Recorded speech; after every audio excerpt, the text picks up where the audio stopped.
Greetings, everyone, and welcome to today's message about the chain of command.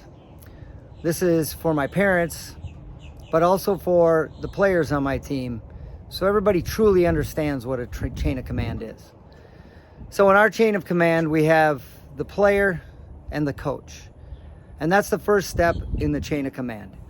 If something is happening with the player and they don't feel like they're being heard or they're playing enough, it's the player's responsibility to advocate for themselves and go talk to the coach. Hopefully the relationship is good enough where they have these conversations all the time. But if there's a concern, the first step is to talk to the coach. Once talking to the coach, usually that 99 times out of 100, the problem is taken care of. Both are aware of what's going on and they move forward. It's when the parent gets involved and they feel like they should step in and help out the player, and they want to talk to the coach, or they want to go over the coach's head and talk to the athletic director, or talk to the principal. Unless it's a criminal kind of thing, they need to follow the chain of command. I talk to my athletic director and principal before every season and remind them we have an established chain of command in our program. If anyone calls you regarding boys soccer in my school, that you should directly refer them back to the coach. Or the first question to ask is, has your son talked to the coach?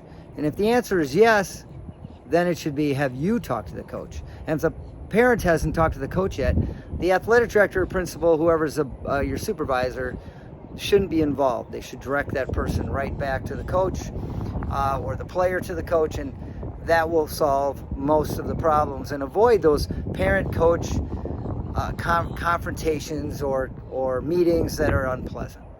So my advice to you is to establish a clear-cut chain of command. If you're the varsity coach or the head of the program and they're playing for the JV coach, the player should be talking to the JV coach before it goes to the varsity coach, before it goes to the athletic director, before it goes to administration. Problems, misconceptions don't happen when we communicate.